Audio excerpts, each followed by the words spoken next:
ஆண்டவர் ஆகிய இயேசு கிறிஸ்துவின் மேன்மை மகத்துவமான நாமத்திற்கு மகிமை உண்டாவதாக. இந்த வாரத்தின் முதல் நாளிலும் கர்த்தருடைய நாமத்தை ஆராதிக்கும்படியாக தேவன் நாம் அனைவருக்கும் தந்த ஜீவனுக்காக சுகங்களுக்காக கர்த்தருடைய நாமத்தை நான் ஸ்தோத்தரிக்கிறேன். கர்த்தரின் நாமத்தை ஆராதிக்க கடந்து வந்திருக்கிற உங்கள் அனைவருக்கும் இயேசு கிறிஸ்துவின் நாமத்தினாலே அன்பின் வாழ்த்துக்களை நான் தெரிவித்துக் கொள்கிறேன். ஒரு அறிவிப்பு, வருகிற வெள்ளிக்கிழமை நமக்கு மாதந்தோறும் வழக்கமாக நடக்கிறபடி இந்த இடத்துல இரவு விழிப்பு ஜெபம் உண்டு. இந்த தேவனுடைய பிள்ளைகள் அனைவரும் கலந்து கொண்டு கர்த்தருடைய ஆசீர்வாதங்களை பெற்றுக் கொள்ளும்படியாக நான் உங்களை அன்புடன் கேட்டுக்கொள்கிறேன். ஊழியர்களுக்காக ஜெபிக்கிறீர்கள், இன்னும் அதிகமாக ஜெபியுங்கள். ஆத்துமாக்களை ஆதாயம் பண்ணும்படியாக பிரயாசப்படுகிறீர்கள், இன்னும் பிரயாசப்படுங்கள். கர்த்தர் தாமே வரப்போகிற நாட்களிலே சபையுடைய காரியங்களை கர்த்தர் மகிமையானவைகளை கர்த்தர் செய்வாராக. இந்த வேளையிலே தேவனுடைய வார்த்தைக்கு நேராக நம்முடைய சிந்தையை திருப்பவும். வாசியுங்கள் தானியேலுடைய தீர்க்கதரிசன புத்தகம். தானியேலே தீர்க்கதரிசன புத்தகம் 6வது அதிகாரம் 28வது வசனத்தை வாசிப்போம். தரியுவின் ராஜ்யபார காலத்திலும் பெர்சியனாகிய கோரேசுடைய ராஜ்யபார காலத்திலும் தானியேலின் காரியம் ஜெயமாக இருந்தது. கர்த்தருடைய நாமத்திற்கு மகிமை உண்டாவதாக. இந்த தானியேலுடைய சரித்திரங்கள் நாம் அதிகமாக பார்க்கிறதான சரித்திரங்கள் தான். எல்லாம் இந்த நாளிலே இந்த சரித்திரத்தில் இருந்து ஒரு சில காரியங்களை பார்க்க நான் ஏவப்படுகிறபடினால் இந்த வார்த்தைகளை நான் உங்களுக்கு முன் வைத்திருக்கிறேன். இந்த தானியேலுடைய சரித்திரங்கள் மிக மேன்மையான ஒரு சரித்திரம். இந்த தானியேல் தரியு கோரேஸ் என்பதான ராஜா வாழ்ந்த நாட்களை வாழ்ந்தான். இந்த நாட்கள் எல்லாம் இந்த தானியேலுடைய காரியம் அத்தனையும் எப்படி இருந்தது? ஜெயமாக இருந்தது, வெற்றியாக இருந்தது. இந்த தானியேல் 4 ராஜாக்களுடைய காலங்களிலே வாழ்ந்தவர். ஒன்று நேபுகாத் நேச்சார், இன்னொன்று அவருடைய மகன் பெல்சாத்சார், இன்னொன்று மேதியனாகிய தரியு, அடுத்து பெர்சியனாகிய தரியு, மேதியனாகிய கோரேஸ். வாசிங்க வசனத்தை. மேதியனாகிய தரியு, பெர்சியனாகிய கோரேஸ். இந்த 4 விதமான ராஜாக்களின் நாட்களிலேயும் வாழ்ந்ததான மனுஷன் இந்த தானியேல். இந்த 4 ராஜாக்களுடைய நாட்களிலும் இந்த தானியேலுடைய காரியம் எப்படி இருந்தது? ஜெயமாக இருந்தது. இந்த தானியேலுக்கு எந்த ராஜா வந்தாலும் பிரச்சனை இல்லை. அந்த மாதிரி கர்த்தர் இந்த தானியேலுடைய வாழ்க்கையின் எல்லா நன்மைகளையும் அவனுக்கு வைத்திருந்தார். இந்த தானியேல் அடிமையாக பிடித்துக் கொண்டு வரப்பட்டவர். நாமெல்லாம் சுயாதீனர்களாக இருக்கிறோம். அந்த தானியேல் இஸ்ரவேல் தேசத்துல இருந்து அடிமையாக பிடித்துக் கொண்டு வரப்பட்டவன். இவன் ஒரு வாலிபன், திருமணமாகாத ஒரு வாலிபன், அதாவது நடுத்தர வயதை உடையவர் இந்த தானியேல். அந்த தானியேல் நடுத்தர வயது உள்ளவனாக இருந்தாலும் தேவன் விரும்புகிறதான அநேக காரியங்கள் இந்த தானியேலுடைய வாழ்க்கையில காணப்பட்டது. இன்னைக்கு அநேக வாலிபரிடத்துல கேட்ட சொல்லுவாங்க, இப்போ நான் விரும்பினதெல்லாம் நான் செய்து கொள்கிறேன், ஆனா மனம் திரும்புவதற்குன்னு சொல்லி ஒரு நாள் இருக்கு, நான் அன்னைக்கு நான் என்ன செய்யறேன்? மனம் திரும்புறேன். வாலிபர்கள் மிக கவனமாக இருக்க வேண்டும் என்று சொல்லி வேதத்தில் சொல்லப்படுகிறது. ஏனென்றால் வாழ வயதிலே மனுஷன் செய்கிறதான காரியம் ரொம்ப முக்கியமானது. வாழ வயதுடைய பாவம் எலும்புக்கு உள்ள என்ன செய்யுமா? நிறைந்திருக்கும். எலும்புக்கு உள் இருந்து வருகிறதான வியாதி மருத்துவர்களால் சுகமாக்கப்பட முடியாது. அதே போல ஒரு வாலிபனுக்குள்ளாக எலும்புக்குள் பாவம் நிறைந்து விட்டதானால் அவன் வாழ்நாட்கள் எல்லாமே கஷ்டத்திலும் வேதனையிலும் தான் அவன் கடந்து போக நேரிடும். சில வேளைகளில் நாம் நினைக்கலாம், பாவங்களை அக்கிரமத்தை அநியாயத்தை செய்கிறதா அந்த மனுஷன் வாழ்ந்து கொண்டுதான் இருக்கிறான் என்று சொல்லி வேதத்திலே பார்க்கிறோம். தீங்கு நாளுக்கு என்று துன்மார்க்கன் வைக்கப்பட்டிருக்கிறான். கோயிலுக்கு என்று நேர்ந்து கொண்டிருக்கிறதான மிருக ஜீவன்கள் ரொம்ப அதிகமாக சிரத்தை எடுத்து கவனிப்பாங்க. அது ஏதாயும் வயலுல போய் கள்ளத்தனமா மேய்ஞ்சா கூட இது கோயிலோட ஒழிஞ்சிடுறத அப்படின்னு விட்டுருவாங்க. அது எங்கனாலும் போகலாம், எங்கனாலும் மேயலாம், அதுக்கு ஒண்ணுமே கிடையாது. அது எதுக்குன்னு வைக்கப்பட்டிருக்கிறது? அதுக்குன்னு ஒரு நாள் குறித்து இருக்கிறது. இந்த மாதம் இத்தனாம் தேதி என்று சொல்லி அதற்கு ஒரு நாள் குறித்து இருக்கிறது. அது வரைக்கும் அது விரும்பினபடியெல்லாம் நடக்கும். அது விரும்புகிறதெல்லாம் அதிகமாக அதற்கு கொடுக்கப்படும். அதை வளர்க்கிறவர்கள் அவ்வளவு அதிகமாக அதை பராமரிப்பார்கள். ஆனா அதற்கு இந்த நாள் குறிக்கப்பட்டிருக்கிறபடினால அதை வேகமாக வளர்க்கிறார்கள். அதே போல தீங்கு நாள் என்று சொல்லி துன்மார்க்கனுக்கு ஒரு நாளை, ஒரு வருடத்தை, ஒரு மாதத்தை அவர் குறித்து வைத்திருப்பார். அதுவரைக்கும் அவர் நினைத்ததெல்லாம் நடைபெறலாம். ஆனால் அவருடைய அக்கிரமம் அங்க நிறைகிறதான ஒரு நாள் நேரம் வரும்போது எந்த மனிதனாலும் அவர்களை மீட்க முடியாது. சொல்லப்போன எந்த தெய்வத்தாலையும் அவர்களால் மீட்க முடியாமல் போய்விடும். ஏனென்றால் அவர்கள் இந்த ஜீவ காலத்திலே ஆண்டவர் கொடுத்ததான சுகத்தை, பலத்தை, ஆரோக்கியத்தை, ஞானத்தை, புத்தியை, படிப்பை, பொருளாதாரத்தை எல்லாவற்றையும் தான் துன்மார்க்கன் என்றதான நிலையில அவர் வைத்துக் கொண்டு ஜனங்களுக்கெல்லாம் துன்பத்தை செய்து கொண்டு வந்தார்கள். ஆனால் இவர்கள் தெய்வ பயம் இல்லாத ஒரு வாழ்க்கை வாழ்ந்தார்கள். ஆண்டவர் அவர்களுக்கு என்று சொல்லி நாள் குறித்து வைத்திருக்க அவர்களை குறித்து நம்ம அக்கறைப்பட வேண்டிய அவசியம் இல்லை. ஆனால் தானியேலுடைய சரித்திரம் தேவனுடைய பிள்ளைகளுக்கு அநேக விதமான பாடங்களை அங்கே கற்றுக் கொடுக்கிறதாக இருக்கிறது. இந்த தானியேல் வாலிபனாக இருந்ததான நாட்களிலேயே இவன் ஆண்டவருக்கு பிரியமானவன் என்றதான பெயரை எடுத்தான். அங்க தானியேலுடைய சரித்திர புத்தகத்தில் சொல்லப்பட்டிருக்கிறது, மிகவும் பிரியமான புருஷனாகிய தானியேலே அவன் தேவனுக்கு மிகவும் பிரியமானவனாக காணப்பட்டான். எந்த நாட்களில? வாலிப நாட்களிலே. வாலிப நாட்கள் என்பது மிக முக்கியமான வயது. அதான் சொல்லப்பட்டிருக்கிறது, இவர் வாலிப வயதில் ஒரு சிருஷ்டிகர்த்தரை ஏன் சொல்லியிருக்கப்போம் அப்படி. அப்போ அந்த கொஞ்சம் குறித்து வைத்துக் கொள்ள வேண்டியதான வார்த்தை அது. ஏன்னா வாலிப வயதுல இன்றைக்கு பிள்ளைங்கள் எல்லாம் ஆண்டவரை அவ்வளவு லெகுவா என்ன செய்ய மாட்டாங்க, தேட மாட்டாங்க. உலகத்தை அனுபவிக்க வேண்டும் என்ற ஒரு துடிப்பு, மற்றவர்களை விட மேன்மையாக இருக்க வேண்டும் என்ற ஒரு துடிப்பு, எல்லாரும் என்னை மதிக்கிறபடி பெருமையாக நடக்க வேண்டும் என்ற துடிப்பு, இதெல்லாம் இந்த வாலிப வயசுல அதிகமாக இருக்கும். எனவே கர்த்தருடைய வார்த்தை சொல்கிறது, அந்த நாட்கள்ல தான் மனுஷன் ஆண்டவர் அதிகமாக நினைக்க வேண்டும்.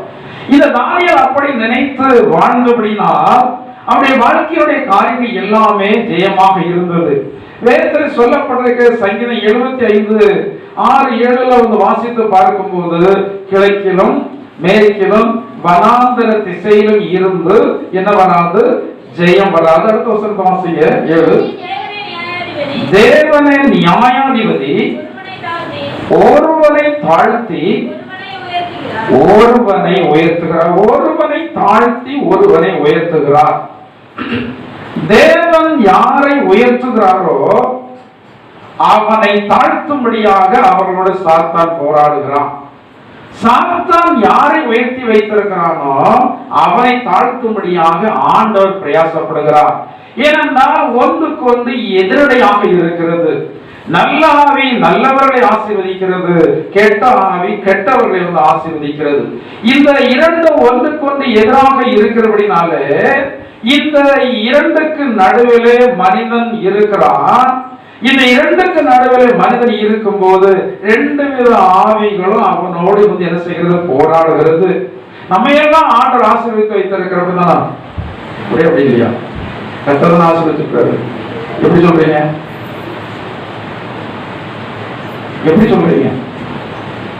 தலையாட்டினாங்க. கர்த்தர் தான் ஆசீர்வதித்து வைத்திருக்க, அது எப்படி சொல்றீங்க? என்ன அடையாளத்தை சொல்றீங்க? பதில் சொல்லவே தெரியல. ஆண்டவரை தேடினதற்கு பிறகுதான் நான் ஆசீர்வதிக்கப்பட்டிருக்கிறேன். இந்த இயேசுவை மெய்யான தேவன் என்று ஏற்றுக்கொண்டதற்கு பிறகுதான் ஆசீர்வதிக்கப்பட்டிருக்கிறதா இல்லையா? இதுக்கு முன்னாடி எப்படி இருந்தீங்க? இயேசுவை ஏற்றுக்கொள்வதற்கு முன்னாடி நீங்க இந்த அளவுக்கு ஆசீர்வாதத்துல இல்லை. ஆனா இந்த அளவுக்கு இப்ப ஆசீர்வாதத்தை ஆண்டவர் உங்களுக்கு தந்திருக்கிறார். ஆனா ஆண்டவர் தந்திருக்கிற அந்த ஆசீர்வாதத்தை நம்மிடத்திலிருந்து எடுத்து போடும்படியாக, நம்மிடத்திலிருந்து அழிக்கும்படியாக சாத்தான் நம்மோடு போராடி கொண்டுதான் இருக்கிறார். ஆனால் சாத்தானுடைய செயல்களை விட தேவனுடைய செயல்கள் வல்லமையானது என்றபடினா நமக்கு ஆண்டவர் தந்திருக்கிற ஆசீர்வாதத்தை சாத்தானால் எடுத்து போட முடிவதே இல்லை.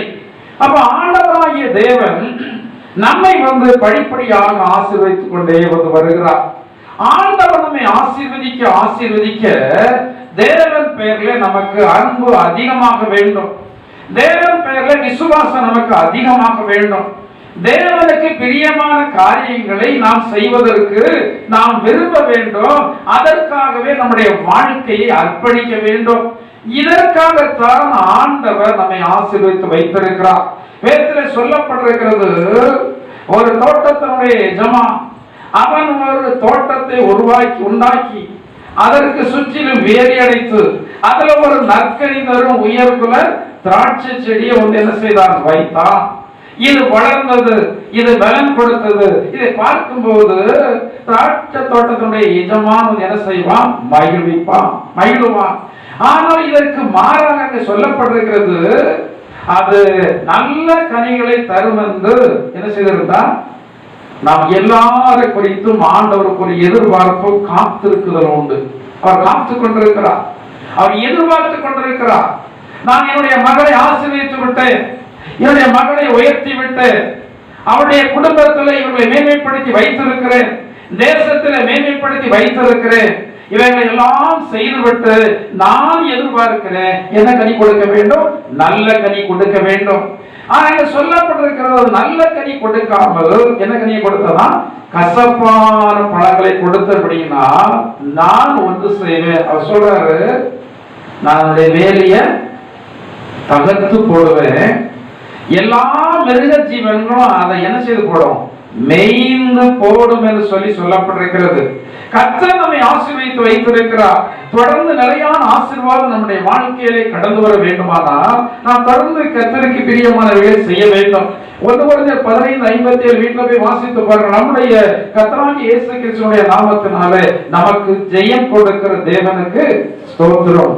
நமக்கு எப்போதும் ஆண்டவர் ஜெயத்தை தான் கொடுக்கிறார். எனவே ஒருபோதும் தோல்வியான வார்த்தைகளை நாம் என்ன செய்யக்கூடாது, உச்சரிக்க கூடாது. மரணமும் ஜீவனும் நாவின் அதிகாரத்தில் இருக்கும். நாம் தேவனுடைய பிள்ளை, என்னுடைய வார்த்தை ஆண்டவரை கனப்படுத்துகிறார் என்று உங்களுக்கு நம்பிக்கை இருக்குமானால் நீங்கள் அவநம்பிக்கையான வார்த்தைகளை ஒருபோதும் உங்களுடைய நாவிலே உச்சரிக்கவே கூடாது. இருக்கும் என்றால் அந்த வார்த்தை இருதயத்தில் இருக்கட்டும். இருதயத்தில் இருக்கிற வார்த்தை யாருக்கு தெரியாது, சாத்தானுக்கு தெரியாது. உங்க நினைவுகள் சாத்தானுக்கு தெரியாது. உங்க நினைவுகள் சாத்தானுக்கு ஒருபோதும் என்ன செய்ய தெரியாது. இந்த சாத்தானுக்கு நம்முடைய நினைவுகள் தெரியாது. அப்படின்னால இந்த சாத்தானுடைய ஆவியினால் குறி சொல்கிறவர் வருங்காலத்தை குறித்து சொல்லும் போது ஒத்தையா இரட்டை அப்படிதான் சொல்லுவாங்க. ஆனால் நடந்து முடிந்ததை நேர்த்தியாய் சொல்லிடுவாங்க. நடந்ததை யாராவது சொன்னா நீங்க ஆச்சரியப்பட வேண்டாம். ஒரு நாள் அந்த கலக்காடு டாக்டரையா ரொம்ப பெருசா சொல்லிட்டு இருந்தாங்க, என்னுடைய வாழ்க்கையில இந்த வருஷம் இது இது இது நடந்தது கரெக்டா ஒரு நபர் சொன்னார், கரெக்டா சொன்னார். ஆனா அவர்களுக்கு பிரச்சனை அங்கெல்லாம் அவர்கள் பல ஊழியக்காரங்களை தேடி ஓடிக்கிட்டே இருக்காங்க. தீர்க்கத்தை சொல்றவங்க, குறி சொல்றவங்க எல்லா இடங்களும் ஓடிட்டே இருக்காங்க. ஆனா அவருடைய வீட்டுல ஒரு 7 நாள் உபவாசம் இருந்து நாட்கள் ஜெபித்தோம். அப்பான்னு சொன்னார், இது இவர்களுக்கு இப்படிதான் இருக்கும், மரண நாள் வரைக்கும் இது இவர்களுக்கு இப்படிதான் இருக்கும். இவர்கள் எழுப்பி எதுனாலும் என்ன செய்ய முடியாது, நடக்க முடியாது. சில காரணத்திற்காக சொல்ல முடியாத, சில காரணத்திற்காக, ஒருத்தர் காரணத்தில் சொல்ல முடியாத சில காரணத்திற்காக இவர்கள் மரண நாள் வரைக்கும் இப்படிதான் இருப்பாங்க. சரீரத்தில் எந்த வியாதியுமே கிடையாது, அவர்களுக்கு சுகர் கிடையாது, பிரஷர் கிடையாது, வேற எதுவுமே கிடையாது.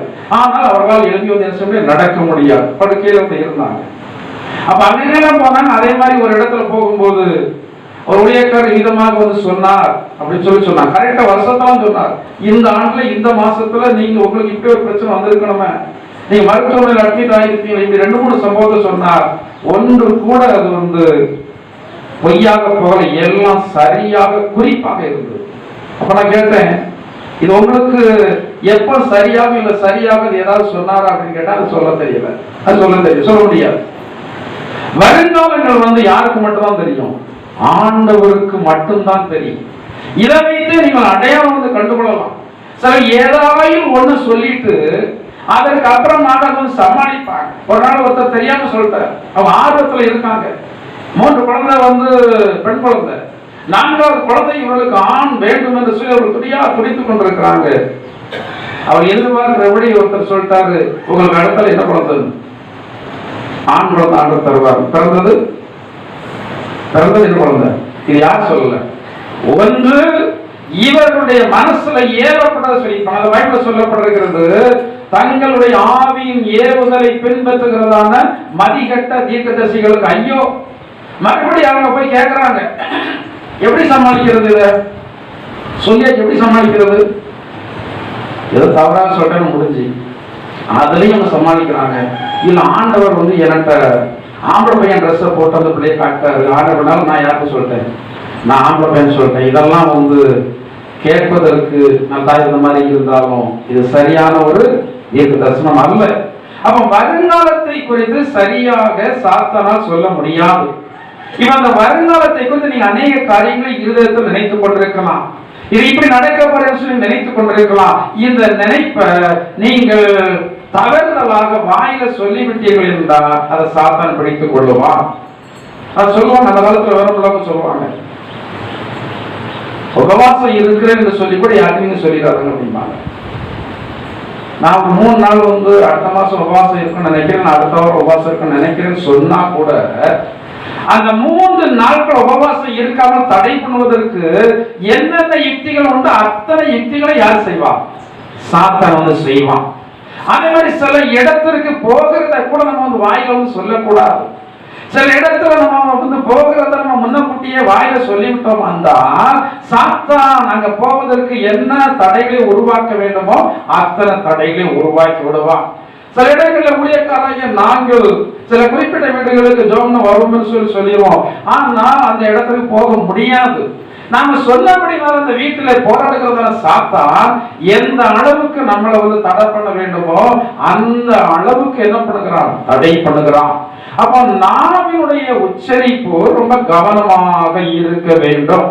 அவநம்பிக்கையான வார்த்தைகளை ஒருவர் சொல்லவே கூடாது. நம்பிக்கையான வார்த்தைகளை நீங்கள் அறிக்கை செய்யுங்கள். ஆண்டவர் நல்லவர் என்பதை அறிக்கை செய்யுங்கள். ஆண்டவர் பெரியவர் என்பதை அறிக்கை செய்யுங்கள். சாத்தானுடைய செயல்கள் எதையுமே நீங்கள் அறிக்கை செய்ய அவசியமே இல்லை.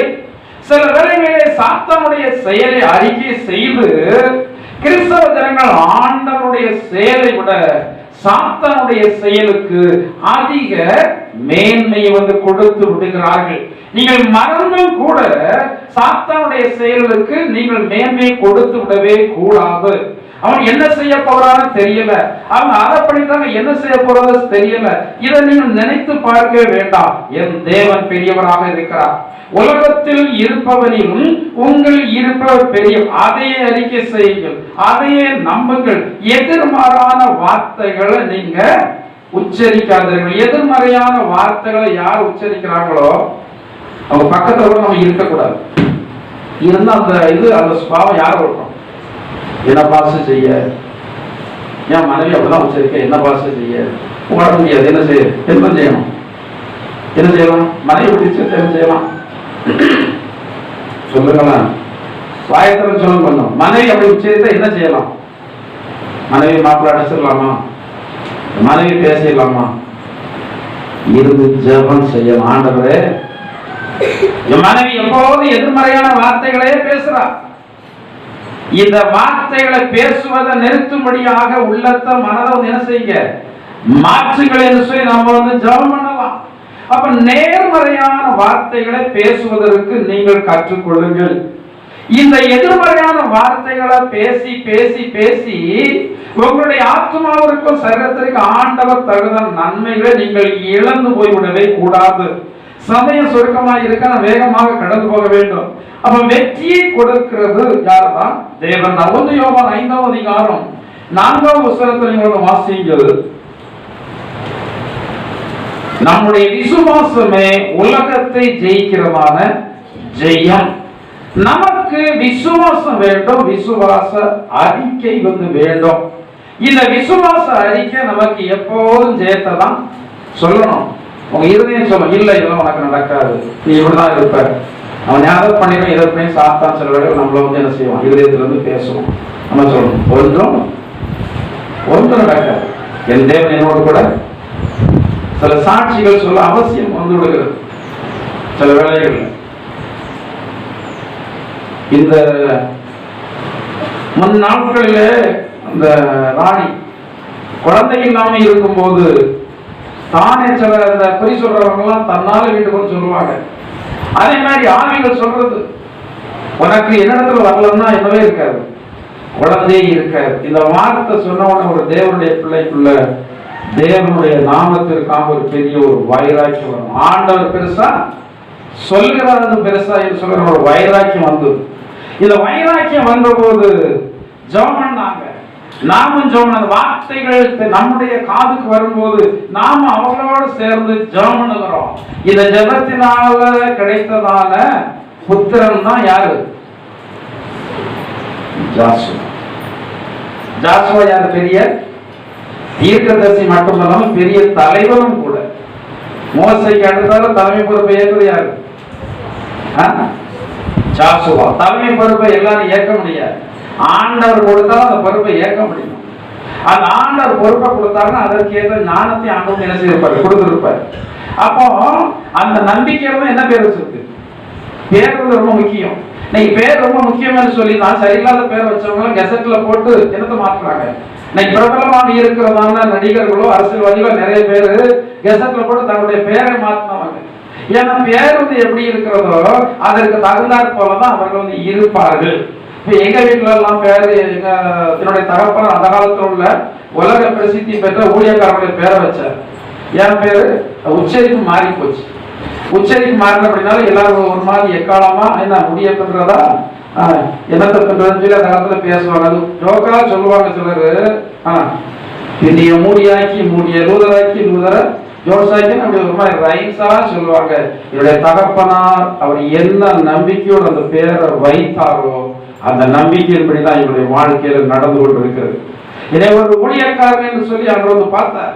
அப்ப என்னுடைய நடவடிக்கைகளை எல்லாம் என்னுடைய தகப்பனார் பார்க்கும்போது என்னுடைய தாயிடத்தை சொல்வாராம், நீ வேண்டும் என்றால் பார், என்னுடைய காலம் சென்றாலும் பார், இவன் ஆண்டவர் சபையை கட்டுகிறவனாக வைப்பார். சபையை எல்லாரும் கட்ட முடியும், பிரசங்கம் எல்லாரும் பண்ணலாம், தீர்க்கதரிசனம் எல்லாரும் சொல்லிடலாம், பேரை எல்லாரும் விரட்டிலாம், நிறைய பேர் இருக்காங்க. ஆனா சபையை கட்டி காப்பதற்கு ஆண்டு கிருபை பெற்றதான ஊழியக்காரனை அல்லாமல் வேற யாராலும் முடியவே முடியாது. அப்ப நான் அந்த காலத்துல என்ன செய்வேன், வித்தியாசமான விளையாட்டு விளையாட வேணும். என்னன்னா கம்பை எடுத்துட்டு அப்பவே பந்தல் போட்டு அப்பவே மண்ணுல ரேடியோ மாற்றி ஸ்பீக்கர் செட் எல்லாம் செய்து அதுக்கு உயரத்துக்கு பதில் நூல்லாம் போட்டு அப்ப என்னுடைய தகப்பன அதை கண்காணிச்சிருக்கிறாரு. இவன் எதை கட்டிட்டு இருக்கிறான், இவர் கட்டடத்தை கட்டிட்டு இருக்கிற பந்தல் போட்டு விளையாடி கொண்டிருக்கிறான். நிச்சயமாக சபையை கட்டுகிறவங்க வருவான். அவருடைய நம்பிக்கை அவருடைய எதிர்பார்ப்பின்படியே நான் சபையை கட்டுகிறதான ஒரு மனுஷனாக இது நான் கட்டவில்லை. ஆனா என்னை ஆண்டு என்ன செய்கிறார், பயன்படுத்துகிறார். ஒரு ஊழியக்காரனாக வர வேண்டும் என்று சொல்லி பேர் வைக்கப்பட்டது. நான் ஊழியக்காரனாக மாறி இருக்கிறேன். என்னுடைய வீட்டில் எல்லாருக்குமே ஆண்டவர் சொன்னபடி அவர்களுக்கு ஊழியக்காரனுடைய பெயரை தான் வைத்தார்கள். அதை அந்த எதிர்பார்ப்பை கர்த்தர் நிறைவேற்றி இருக்கிறார். அவர்களுக்கும் அவருடைய பையனுக்கு என்ன பேரு, ஜாசுவா. எதிர்பார்ப்பு என்ன எதிர்பார்ப்பு, ஊழியக்காரன். ஊழியக்காரன் என்றால் வேலையெல்லாம் விட்டுட்டு ஊழியக்காரனா வரணும் அப்படிலாம் இல்லை, அப்படிலாம் இல்லை. இந்த வேலையெல்லாம் விட்டுட்டு ஊழியக்காரனா வருகிறது என்பது அது அதை மாதிரி ஒரு வேதனை ஒன்றும் இல்லை. ஏன்னா ஒருத்தர் வேலை செய்து ஊழியம் செய்தா அவன் படைப்புக்காக செய்யறான்னு சொல்லி சொல்லவே மாட்டாங்க. ஏன் வேலை பார்க்கறான்ப்பா, இது அவங்க தெய்வத்துக்கு ஏதோ கொண்டு படிக்கிட்டு இருக்கான் அப்படி சொல்லுவாங்க. ஆனா ஒருத்தன் வேலை பார்க்காம ஊழியம் பார்த்தா அவங்க என்ன சொல்லுவாங்கன்னா, என்ன சொல்லுவாங்க, பிழைக்கிறதுக்கு என்ன இல்லை, பிழைக்கிறதுக்கு வழி இல்லை. பைபிளை கையில போய்ட்டு தான் 4 வாரத்தை பேச படிச்சுட்டான், எல்லாரும் கொண்டு வந்து கொடுத்தாங்க. ஜெகஜோதியான வாழ்க்கை என்ன செய்யறான் வாழ்றான். அப்படி நீங்க சொல்லல, அப்படிதான் நிறைய பேர் என்ன செய்வாங்க, நினைப்பாங்க. அந்த நினைப்பு இருக்கிறபடினால அப்படிப்பட்ட ஊழியக்காரர்கள் இடத்துல பகார்னு சொல்லிட்டு ஒருத்தங்க வந்து சேரவும் மாட்டாங்க. ஆனா ஒருத்தன் வேலை செய்துட்டு ஊழியம் செய்யறான்டா அவனுக்கு நிறைய கம்யூனிகேஷன், நிறைய தொடர்புகள் வந்து ரொம்ப இலகுவாக என்ன செய்யற கிடைக்கிறது. அவன் சொல்லுவதை ஏற்றுக்கொள்கிறதான மனப்பக்குவம் ஜனங்களுக்கு ஏற்படுவதற்கான காரணம் வேலை செய்து கொண்டு ஊழியம் செய்வது. சரி, அப்போ நான் இது எதற்காக சொன்னேன்னா, சாத்தான் வந்து முடியாதுன்னு சொல்றான். ஆனா ஒரு தேவனுடைய பிள்ளை சொல்றாங்க, எங்க ஆண்டவரால் முடியும். மனுஷரால் கூடாதது தேவனாலே கூடும். தேவனாலே ஒரு காரியம் அல்ல, 2 காரியம் அல்ல, 3 காரியம் அல்ல, எல்லாம் கூடும். எதெல்லாம் முடியாதுன்னு சொல்றோமோ அதைத்தான் ஆண்டவர் முதலாவது செய்யும்படியாக என்ன செய்கிறார், விரும்புகிறார். அப்ப நம்முடைய வாழ்க்கையில விசுவாசம் என்பது ரொம்ப ரொம்ப முக்கியம். இந்த விசுவாசம் உலகத்தினுடைய எல்லா காரியங்களும் என்ன செய்யும், ஜெயிக்கும். சரி, இந்த தானியேலுடைய சரித்திரத்தில் இருந்து ஒரு சில வசனங்களை நான் எடுத்து நான் உங்களுக்கு சொல்லும்படியாக ஆசைப்படுகிறேன். இந்த தானியேலுடைய தீர்க்கதரிசன புத்தகத்தில் 1ஆம் அதிகாரம், இது நமக்கு தெரிந்ததான வார்த்தைகளாக இருக்கிற அப்படின்னா நான் பகுதியை மட்டும் சொல்லிவிட்டு கடந்து போகிறேன். 1ஆம் அதிகாரம் 8வது அதிகாரத்தில் இருந்து 20வது வசனம் வரைக்கும் நீங்கள் வீட்டில் போய் வந்து வாசித்து பாருங்கள். இந்த தானியேல் நல்ல ஒரு தீர்மானத்தை எடுக்கக்கூடியவனாக இருந்தான். தீர்மானம் என்பது மனிதர்களுக்கு ரொம்ப முக்கியம். இந்த தீர்மானம் வந்து நல்ல தீர்மானமாக இருக்க வேண்டும். சில தீர்மானம் எடுத்துருவாங்க, மரணம் வரைக்கும் இவங்க இடத்துல வந்து என்ன செய்யக்கூடாது, ஏன் செய்யக்கூடாது, இங்க வாசல் படியில மிதிக்கவே கூடாது, இவங்க முகத்துல இதெல்லாம் என்ன தீர்மானம் இல்ல, நல்ல தீர்மானமே கிடையாது.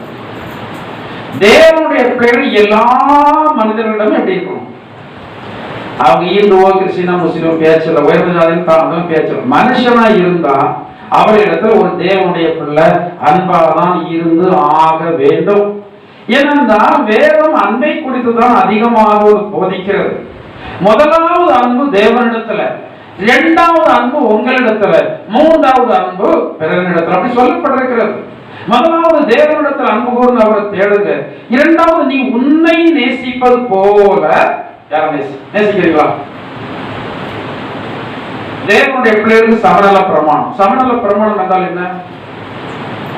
நாம வந்து பிரியாணி சாப்பிட்டா அடுத்த மனுஷன் என்ன சாப்பிடணும், பிரியாணி சாப்பிடும். நம்ம வீட்டுல ஒரு 2 லட்சம் ரூபாய்க்கு வாகனம் இருந்தா அடுத்த மனுஷன் அதே மாதிரி 2 லட்சம் ரூபாய்க்கு வாகனம் வாங்கணும். மதத்தை குறித்து நான் சொல்ல வரல, எந்த மதத்துமரா இருக்கும்.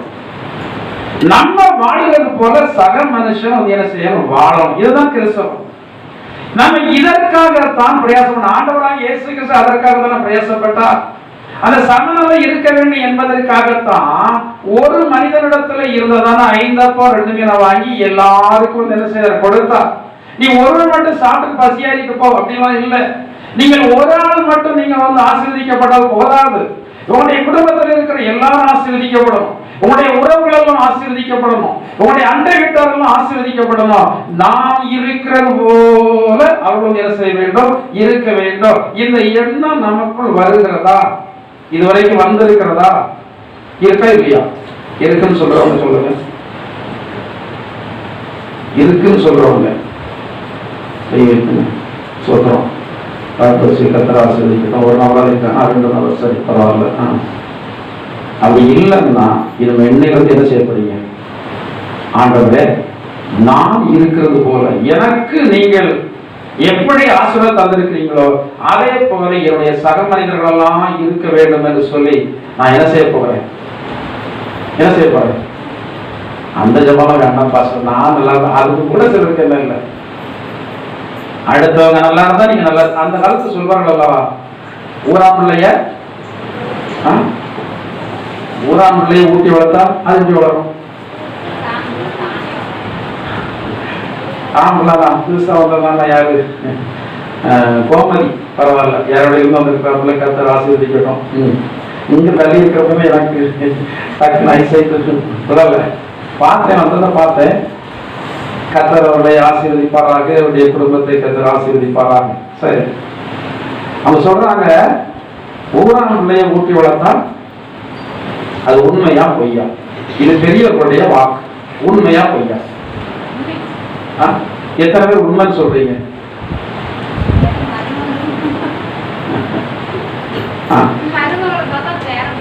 அது அதிகமா எப்படி சொல்லுவாங்கன்னா, இது திருமண வீடுகள்ல அதிகமாக அந்த அதான் பொதுவான பேச்சாளிகள் பேசுவாங்க அந்த வார்த்தையை. சில திருமண வீடுகள்ல ஜோக்குக்காக பேசுறதுக்கு பேச்சு திறமையுள்ளவங்க கூட விடுவாங்க.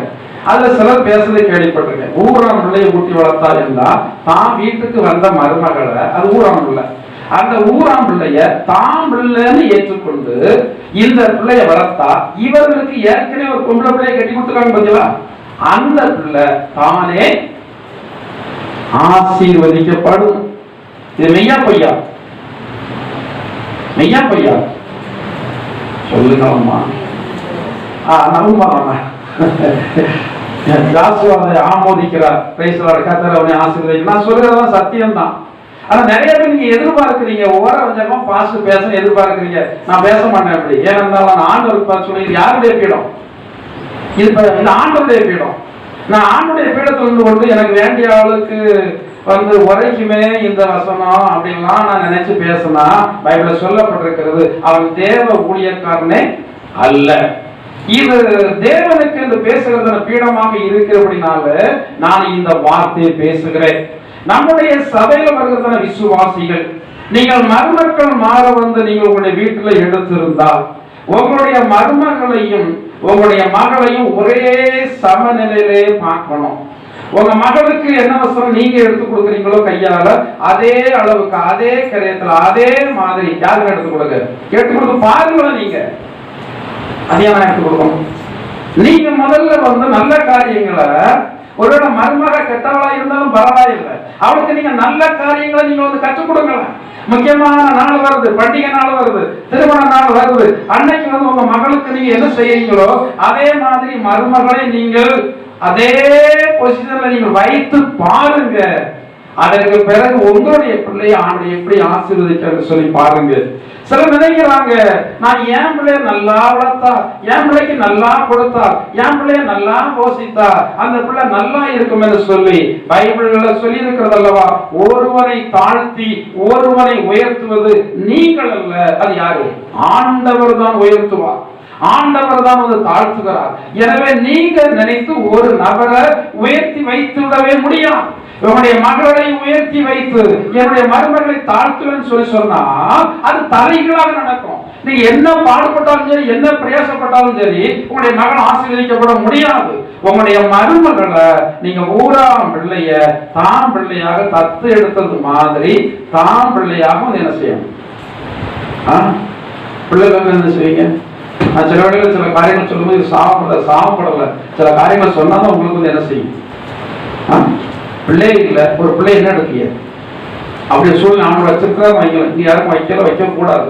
நான் சொல்றேன், ஒரு உதாரணத்துக்கு சொல்றேன். பிள்ளையே இல்லை, யார் பிள்ளைதான் எடுக்கீங்க? ஊரம் பிள்ளையெல்லாம் எடுப்பாங்க, ஊரம் பிள்ளையெல்லாம் எடுப்பாங்க.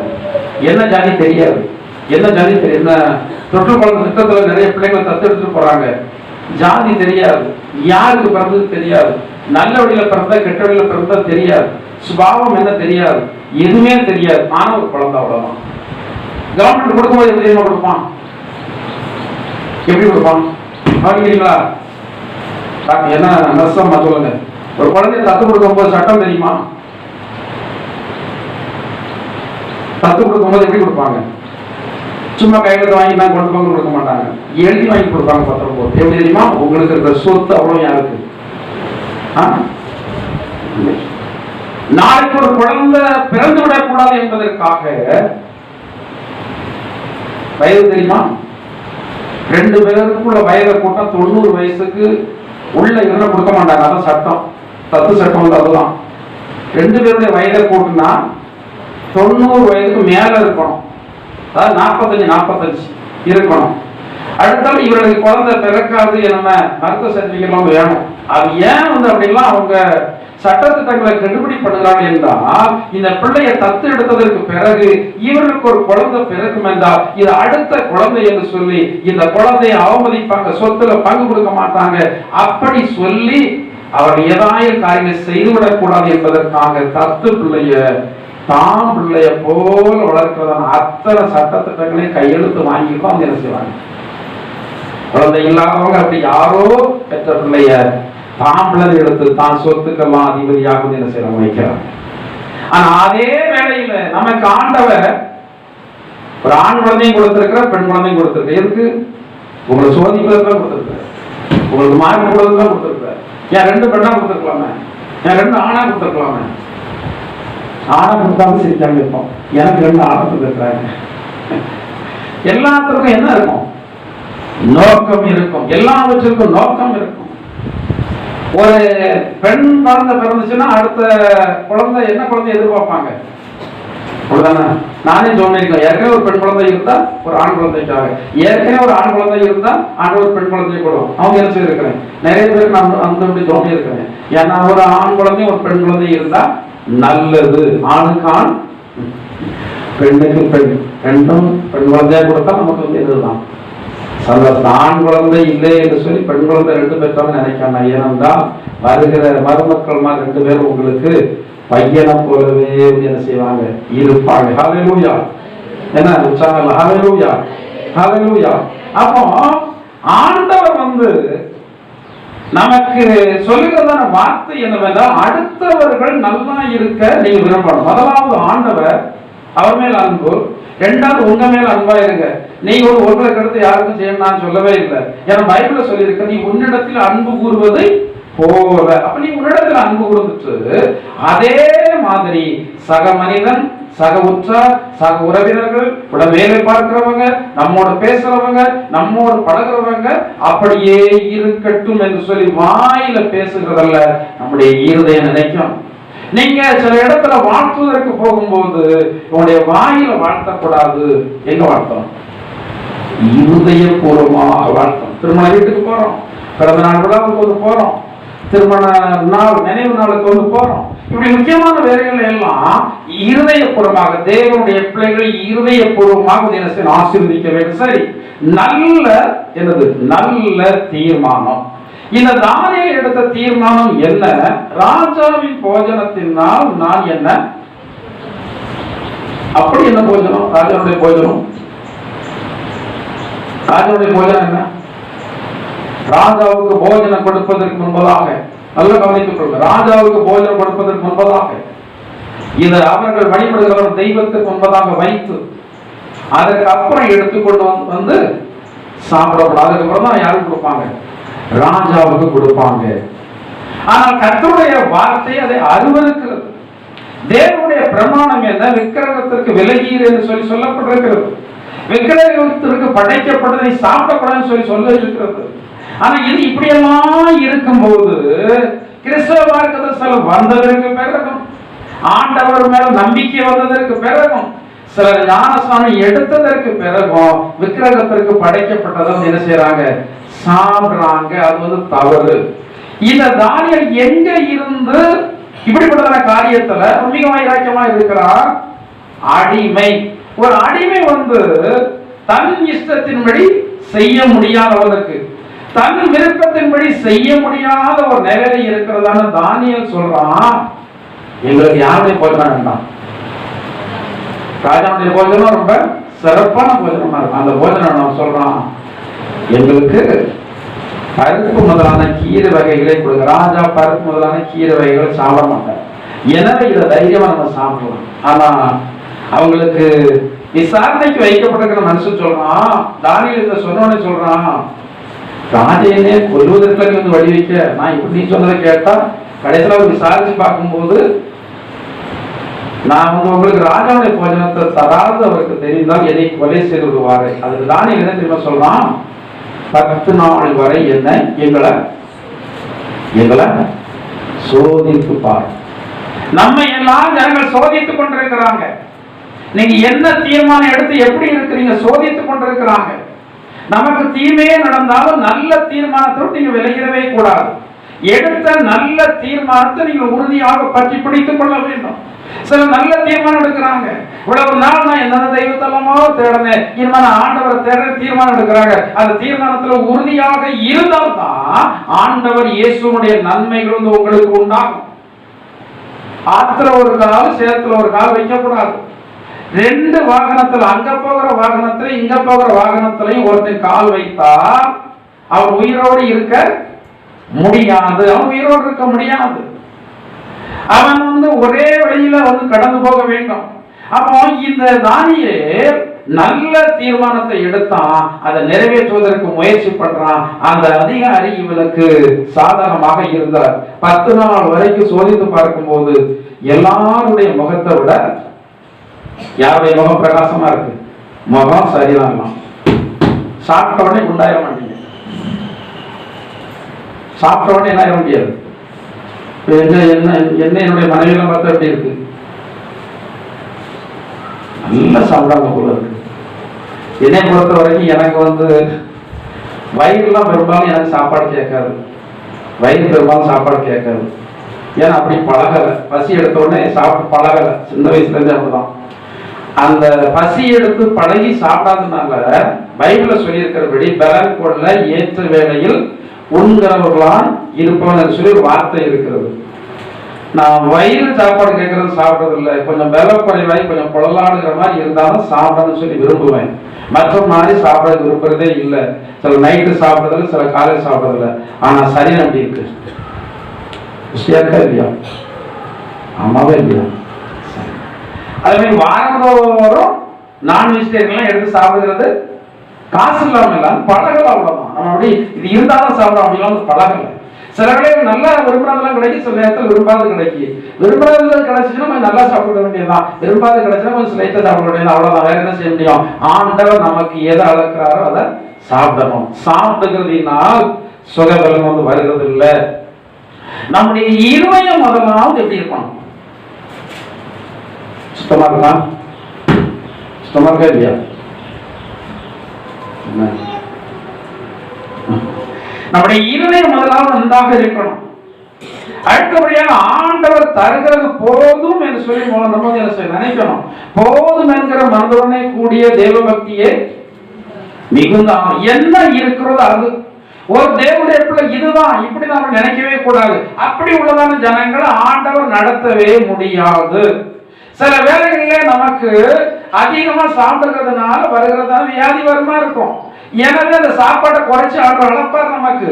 அப்ப அப்படி அளந்தா நம்ம அந்த குறைவா தருகிறத நினைச்சுக்கிறத சாப்பிட்டு கொள்ள வேண்டும். சில வேளைகளில் வெஜிடேரியன் தான் சாப்பிடணும், அப்பதான் நோய் வராது. நம்முடைய சரீர அமைப்புக்கு அப்படி இருக்கும். நமக்கு வெஜிடேரியன் தருவாரு, ஏதோ ஆர்டர் தருகிறாரோ சோத்திரம் போட்டு அதை என்ன செய்ய சாப்பிடும். சரி, பருப்பு முதலான கீரை வகைகளை சாப்பிட்டு 10 நாள் வரையும் என்ன செய்தாச்சு? சோதித்து பார்த்தாச்சு. எப்படி இருக்காங்க? புஷ்டியா இருக்காங்க, பசுமையா இருக்காங்க. அப்புறம் அவன் விசாரணை அதிகாரி சொல்றான், சரி நீங்க கேட்டதே நான் தர்றேன். இவங்க எங்க இருக்கிறாங்க? ராஜாவுடைய காலேஜ்ல எத்தனை வருஷம்? 3 வருடம் நினைக்கிறேன். என்ன செய்து இருக்கிறாங்க?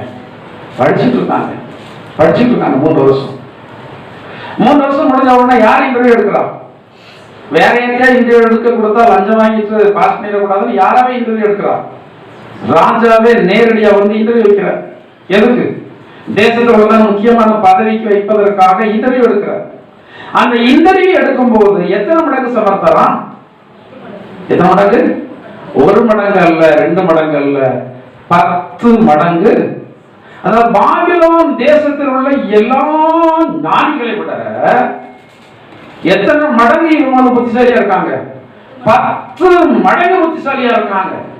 இந்த 10 மடங்கு புத்திசாலியை இருப்பதற்கான காரணம் என்னவென்றால் தேவனுடைய பிரமாணத்திற்காக ஒரு பெரிய வைராக்கியம், ஒரு பெரிய வைராக்கியம். இந்த வைராக்கியம் மனிதன் மேல காட்டவில்லை.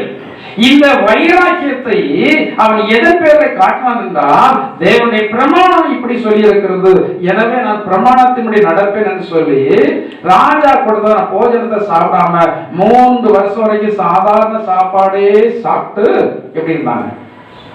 நிறைய சாப்பிட்றவங்களுக்கு அறிவு ரொம்ப, நிறைய சாப்பிட்டு நிறைய தூங்குறவங்களுக்கு அறிவு ரொம்ப கம்மி.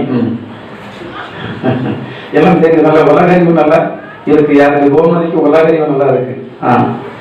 நீங்க இந்த அதிகமான அந்த கண்டுபிடிப்புகள், இந்த விஞ்ஞானிகள் அவங்களுடைய வாழ்க்கை சரித்திரத்தை நீங்க படிச்சு பார்த்தா தெரியும்.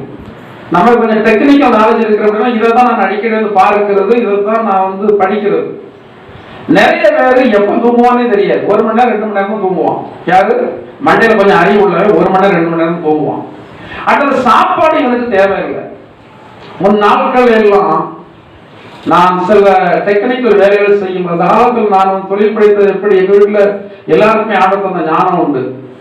பழைய இரும்பு கடையில போய் அங்க போட்டிருக்கிற பழைய ரேடியா, பழைய டிவி இதெல்லாம் அங்க தூக்கி, அதாவது சரி பண்ண முடியாத அங்க போட்டிருப்பாங்க, அதை தூக்கிட்டு வந்து அதை சரி பண்ண முயற்சி பண்ணுவது.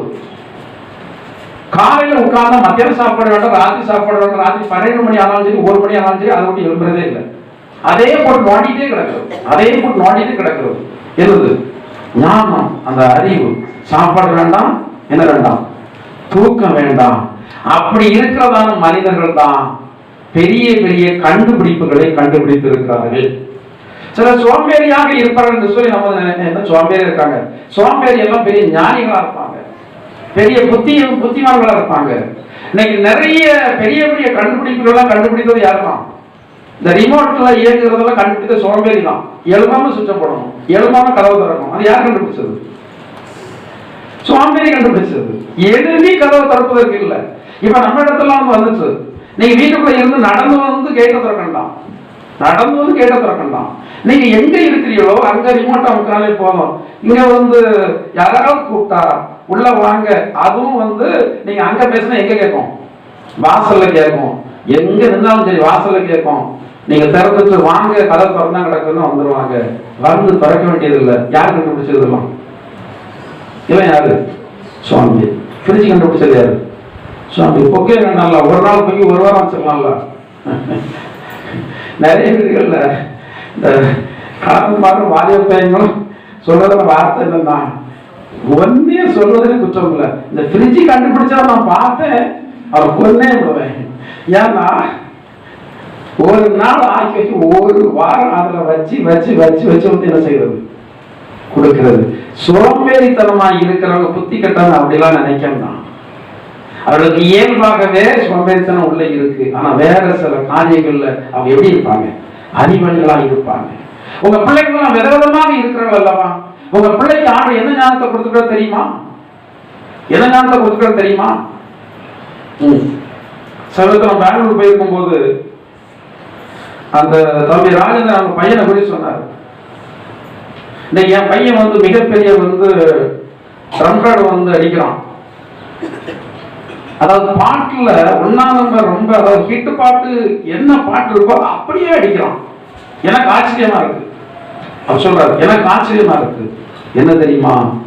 ஆண்டவர் தாளத்தை கொடுத்த எங்கேயுமே படிக்கல, எங்கேயுமே படிக்கல, எங்கேயுமே படிக்கல, எந்த ஸ்கூலுக்கும் போகல, யார்கிட்டையும் போகல. அவனே வந்து ட்ரம்ஸ் வந்து வாசிக்கிற பையன் பக்கத்துல உட்கார்ந்து பார்க்கறான். ஆர்வம் வருது. வேற வீட்டுல தொந்தரவு பண்ணி ஒரு ட்ரம்ஸ் வந்து பழைய ட்ரம்ஸ் வந்து வாங்கி தர சொல்றான். வாங்கி கொடுக்குறாங்க. அடிச்சு அடிச்சு அடிச்சு அடிச்சு பழகி இன்னைக்கு பெரிய ஆர்கெஸ்ட்ராவில் வாசிக்கக்கூடிய அளவுக்கு ஆண்டவர் தேர்ச்சியை கொடுத்துருக்காங்க, திறமை ஆண்டவர் கொடுத்துருக்கிறார். உங்க பிள்ளைக்கு என்ன திறமை இருக்கு ஒண்ணுமே தெரியாது. என்ன திறமை இருக்குன்னு சொல்லியே தெரியாம இந்த பெற்றோர்கள் சில காரியங்களை உள்ள வந்து என்ன செய்யறாங்க? புகுத்துறாங்க. நீங்க வேற, உங்க பையன் வேற, உங்க பொண்ணு வேற. நீங்க நினைச்சபடிதான் இருக்கணும் என்பது அல்ல. நீங்க நினைச்ச மாதிரி இல்லை. வேற உங்க பையன் உங்க பிள்ளை எப்படி நீங்க நினைச்ச மாதிரி வைக்க முடியும்? வைக்க முடியாது. அவரவர்களுக்கு என்று சொல்லி ஆண்டவர் ஒவ்வொரு ஒழுக்கம் என்ன செய்திருக்கிறார்? வைத்திருக்கிறார். சரி, அவன் நல்ல தீர்மானத்தை எடுத்தான், அதை நிறைவேற்றினான். இன்றைய எத்தனை மடங்கு சமர்த்தரான்? 10 மடங்கு ஞானம் உள்ளவனாகவும் இருக்கிறார். நமக்கு எல்லாம் ஆண்டவர் வந்து மற்றவர்களுக்கு இல்லாத ஞானத்தை எல்லாம் வந்து கொடுத்திருக்கிறார்.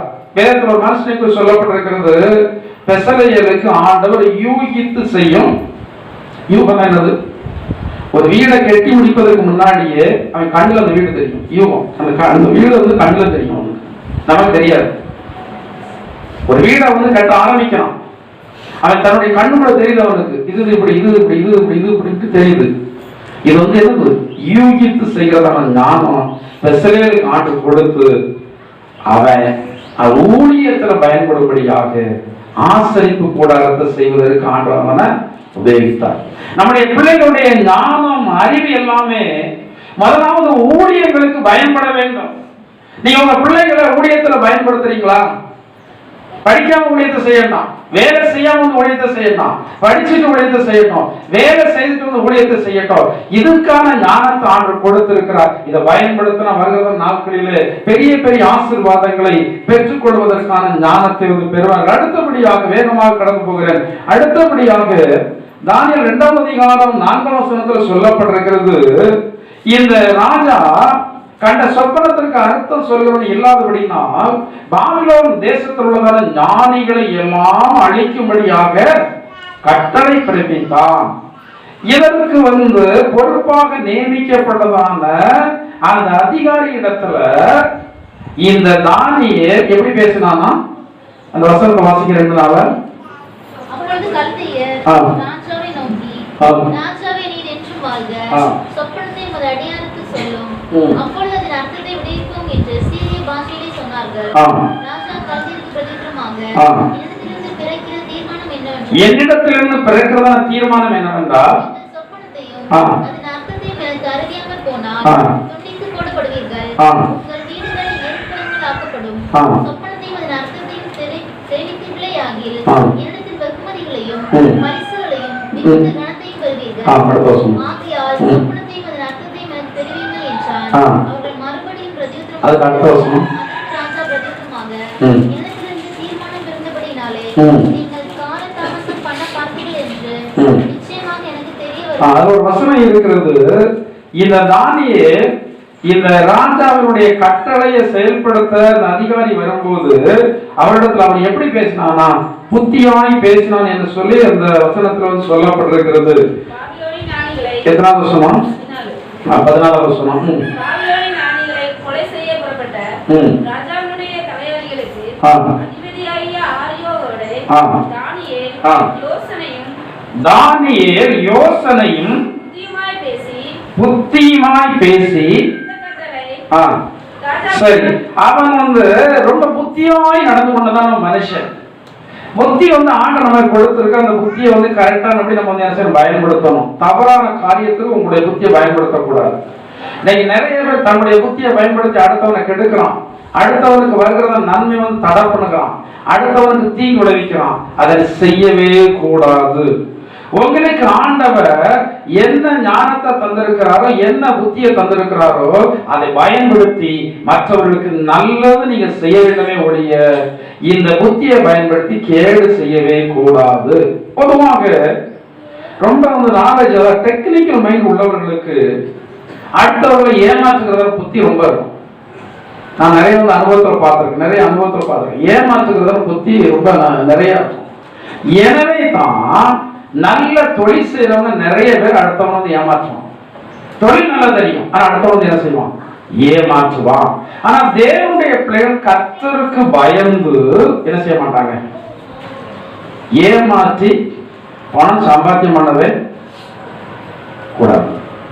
அதாவது ஏமாற்றி கை நிறைய நீங்க பணம் சம்பாத்தியம் பண்ணுவதை விட நீங்க பாடுபட்டு கொஞ்சோடு சேர்த்து கொண்டு ஆண்டவரை ஆசீர்வதித்தாருங்க, ஆண்டவரை பத்தல, ஆண்டவரை நீ ஆண்டவர் ஜெபம் பண்ணி பாருங்க. அநியாயமாய் சம்பாத்தியம் பண்ணுகிறவன் பொத்தலான பையில தான் போடுவான். அது ஆகாதவனுக்கு. பொய்னாவினால் பொருளை சம்பாதிப்பவனுடைய காரியம் எப்படி இருக்குமா, சாவை தேடுகிறவன் விடுகிறதான சுவாசம் போல இருக்க. எல்லாம் உண்மைப்படி சொல்லப்பட்டிருக்கிறது. அநியாயமாய் சம்பாத்தியம் பண்ணுகிறவன் நிறைய முட்டைகளை போட்டு பெரும்பாலான முட்டைகள் பொறிக்காத கௌதாரிக்கு சமமாக இருக்க பைபிள் சொல்லப்பட்டிருக்கிறது.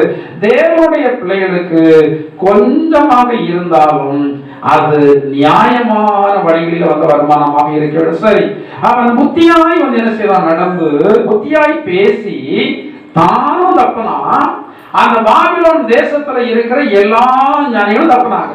அன்னைக்கு மட்டும் தானியேல் இதுல குறுக்கிடாமல் இருந்திருந்தால், தானியேல் அந்த பிரதானி இடத்துல பேசாமல் இருந்திருந்தால் எல்லா ஞானிகளும் அழிக்கப்பட்டிருப்பாங்க. பாபிலோன் தேசத்தில் உள்ளதான எல்லா ஞானிகளும் அழிக்கப்பட்டிருப்பாங்க.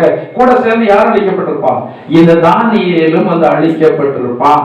அப்ப இவன் புத்தியாக ஞானமாக செயல்படுகிற மனுஷனாக. அடுத்தபடி தானியேல் 2:17 சொல்லப்பட்டிருக்கிறது, இவன் நண்பர்களோடு சேர்ந்து என்ன செய்யறவன், என்ன நண்பர்கள் இருக்காங்க, நம்ம பையன்மாருக்கு என்ன நண்பர்கள் இருக்காங்க, பேர சொல்லி கேட்கவோ என்ன நண்பர்கள் இருக்காங்க உங்களுக்கு, யார் நண்பர்கள்? நல்ல பையங்களா, துன்மார்களா, காவலி பையங்களா, குடிகாரங்களா, அடுத்தவங்க கெடுக்கிறவங்களா? சொல்லுவாங்கல்ல பெரியவர்கள், நீ யாருன்னு எனக்கு சொல்ல அவசியம், உன் நண்பன் யாருன்னு சொல்லி நீ யாருன்னு எனக்கு தெரிஞ்சுடுவேன். நண்பர்களை செலக்ட் பண்ணுவதை குறித்து எப்படி இருக்கணும்? ரொம்ப ஜாக்கிரதையா இருக்கணும். ரொம்ப ரொம்ப ஜாக்கிரதை. உங்க பையனை யார நண்பர்களா தேர்ந்தெடுக்கிறாங்க, ரொம்ப ஜாக்கிரதையா இருக்கணும். பைபிள் சொல்லப்படுற நல்ல மனுஷன் யோசேப்பு, அவனுடைய கோணம் என்ன தெரியுமா?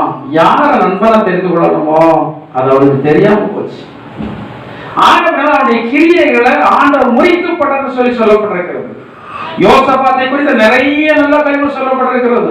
ஆண்டவர் அவனுக்கு விசுவாசம் உண்டு, ஆண்டவரை தேடினவன், உபவாசம் இருந்தவன், கர்த்தருடைய ஊழியத்திற்கு ரொம்ப உதவியாக இருந்தவன். ஆனால் அவன் செய்த மிகப்பெரிய தப்பு என்னவென்றால், அவன் பொல்லாப்பு செய்கிறவனாகிய அகசியாவோடு கூடி கொண்டபடினால் தேவன் இவனுடைய கிரியைகளை என்ன செய்து போட்டார்? முறித்து போட்டார் சொல்லப்பட்டிருக்கிறது. நண்பர்கள் மிகவும் முக்கியம். எல்லா இடத்திலும் பேசணும், எல்லா இடத்திலும் அன்பா இருக்கணும். ஆனா ஐக்கியம் எல்லா இடத்துலயும் இருக்கக்கூடாது. என்னை பொறுத்தவரைக்கும் இவ்வளவு பெரிய பட்டா அடிச்சுட்டு இருக்கிறவங்க கூட நான் இப்படி இருக்கிறேன். சமயத்தில் ஒரு திருமணம் எடுத்து போனேன், ஒரு ஃபேமிலி வந்தாங்க, அவ்வளவு பேர் பட்டா அடிச்சுட்டாங்க. ஆனா சில விசுவாசிகளோட இந்துக்காரங்க ரொம்ப அன்பா இருக்காங்க. நான் அவர்களுக்காக கத்துற நாமத்தை நான் சோதரிக்கிறேன். அவரோட பிரசங்க மேடையில் அவங்க பேர சொன்னா நல்லா இருக்கும்னு நினைக்கிறேன். அதாவது யாரு சாமிகளுடைய அண்ணன் ஃபேமிலி, மூத்தாண்ணன் ஃபேமிலி, சும்மா சொல்லக்கூடாது எந்த அவங்க. ஆனா இந்துல ரொம்ப பக்தியானவங்க, அதை நான் நினைச்சுக்கிறேன். ஏன்னா பைபிள்ல சொல்லப்பட்டிருக்கிறது பக்தி உள்ளவர்கள் தேவன் தமக்காக கிறிஸ்தவ பக்தின்னு சொல்லலாங்க, பொதுவா சொல்லப்பட்டிருக்கிறது. ஆனா உங்களுக்கு பக்தி இல்லை, அவர்கள் தேடுகிறத நான் தெய்வத்தின் பேர்ல என்ன இருக்கு பக்தி இருக்கு. அப்படின்னால எப்பவும் பட்ட எப்பவும் பெண்மணிகளாக என்று அவர்களுக்கு தெரிகிறது பாஸ்டர்னா யாருன்னு. அந்த அக்காவுக்கு பேருன்னு தெரியல, பாடுவான். எங்க பார்த்தும் 2 கையில தான் சோதனை. இந்த பக்கத்துல எங்க வீட்டுக்கு வராம போக மாட்டாங்க, இந்த பக்கத்துல எங்க வீட்டுக்கு வராம போக மாட்டாங்க. அவங்க பிள்ளைங்களும் அதே மாதிரி அம்மையே மாதிரி எல்லாம் ஆம்பளை பையன் பொம்பளை பிள்ளை எல்லாமே பார்த்தா கல்யாண பிள்ளை எல்லாம் தேடி வந்து கல்யாணம் தேடுறது காணலாம். யார் தேடி வரா? இவங்க தேடி வந்து காசு சோத்திரம். இப்போ நமக்கு அவங்க மேல ஒரு அளவிட அன்பு வருது. நம்ம அறியாமலே கர்த்தருடைய ஆசீர்வாத பையன் அவனா சொல்றான், பாஸ்பையா நான் இப்போ பாஸ்புன்னு சொல்றான். நம்ம ஆட்களுக்கு பாசம் சொல்றதுல என்ன இருக்கு? ஏன்னா அது ஒரு உயர்வான வார்த்தை இல்லை, அதை சொல்லி வைக்கிறவா அப்படின்னு. பாஸ்பையா நல்லா இருக்கிறீங்களா? எல்லாம் நம்ம இருக்கிற இடத்துல தேடி வந்து எல்லாம் போட்டு பூ பட்டாதான் அடிச்சிருக்கு. அவன் மேல வெறுப்பு, அவன் மேல என்ன வருது? நம்ம அறியாமலேயே இருதயபூர்வமாக தம்பி காரணம் கத்தரவுடனே வந்து என்ன செய்வார்? ஆசீர்வதிப்பார். அன்பு இருக்கு, யார் மேல அன்பு இருக்கு? தேவனுடைய பிள்ளைகள் அன்பு இருக்கு. நம்மளால அவங்க சரீர பிரகாரமான நன்மையை ஒரு 5 ரூபாய்க்கு பெருமான காரியங்கள் கூட அவங்க அனுபவிச்சதில்லை, நம்ம இடத்துல அனுபவிச்சதில்லை. ஆனா என்ன இருக்கு? அவங்களுக்கு அன்பு இருக்கு. இந்து மார்க்கமும் அன்புதான் போதிக்கு. அந்த அன்புல அவங்க கரெக்டா நிலைச்சிருப்பாங்க. மதம் ஒரு மனுஷனை பிரிச்சு வைக்க கூடாது. மதம் மனுஷனை சேர்க்க தான் செய்யணும். இன்னைக்கு நிறைய பேர் மதம் என்னதான பேர் மதம் போறவே இல்லை. மதம் பிடிச்சி ஒரு மனுஷன் இன்னொரு மனுஷனை அழைப்பதற்கு என்ன பண்றான்? முயற்சி பண்றான். உண்மையிலேயே இந்து மனிதர்களாக இருந்தாலும் இன்றைக்கு ஆண்டவருக்காக பேசுகிறத மேடையில் அவர்கள் பேசுகிறேன் என்றால் அவர்கள் பக்தி உலகம் என்ன செய்யறாங்க இருக்கிறாங்க. கர்த்தர்கள் வந்து என்ன செய்யட்டும்? ஆசீர்வதிக்கணும். சரி, நண்பர்கள் என்ன நண்பர்களா இருக்கணும்? நல்ல நண்பர்களாக இருக்கணும். இந்துக்கரங்களா இருந்தா கூட பரவாயில்ல, ஆனா அவரிடத்துல நமக்கு அன்பு வேண்டும். அது என்ன வேண்டாம்? ஐக்கியம் வேறு, அன்பு வேறு. எல்லாரிடத்துல அன்பா இருக்கணும். ஆனா ஐக்கியம் தேவனுடைய பிள்ளையிடத்தில் மட்டும். இந்த தானியேல் யாரெல்லாம்? அனனியா, மீசாவேல், அசரியா, இதுதான் இஸ்ரேல் தேசத்து பேர். இந்த ராஜ பெயர் மாற்றி வச்சதுதான். பாபிலோன் தேசத்துடைய பேர் தான் சாத்ராக், மேஷாக், ஆபேத்நேகோ. ஆனா என்னமோ ஊழியக்காரங்களா நம்ம எல்லாம் இந்த வார்த்தை தான் பேச படிச்சுட்டோம். ஆனா அதை தான் நியாயத்துக்கு சொல்லணும். ஏன்னா அது ஒரு ஆசீர்வதிக்கப்பட்ட பேரு. இவன் வச்சது இவன் தெய்வத்துக்கு சமானமான பேரெல்லாம் நிறைய வந்து வச்சான். யார்? இந்த ராஜா. சரி, அப்போ அசரியா, அனனியா, மீசாவேல் இவர்கள் யாருக்கு நண்பர்கள்? தானியேலுக்கு நண்பர்கள். இவங்க என்ன செய்வாங்க? அடிக்கடி ஜெபம் பண்ணுவாங்க. நீங்க 4 பேர் சேர்ந்தா என்ன செய்யணும்? ஆனா நிறைய பேருக்கு ஜெபம் பண்ற நேரம் வீணா தெரியுது. மற்றவர்களை குறித்து கதை பேசுகிறதான நேரம் அவர்களுக்கு இன்பமான நேரமா தெரியுது. ஜெபம் பண்ணுவதற்கு இன்பம் இல்லை. நான் அடுத்தவரை குறித்து 4 பேர் சேர்ந்து பேசினா அதுக்கு ரொம்ப இன்பமா இருக்கு. இது உங்களுடைய வாழ்க்கையினுடைய ஆசீர்வாதத்துக்கு அவ்வளவுதான் சொல்ல வரேன். நீங்க பேசாம போங்க. நீங்க தேவனுடைய பிள்ளைகளோடு சேர்ந்து நீங்க ஜெபம் பண்ணி கொண்டு இருந்தால் நீங்கள் ஆசீர்வதிக்கப்படுவீர்கள், உங்களுடைய சந்ததி ஆசீர்வதிக்கப்படும்.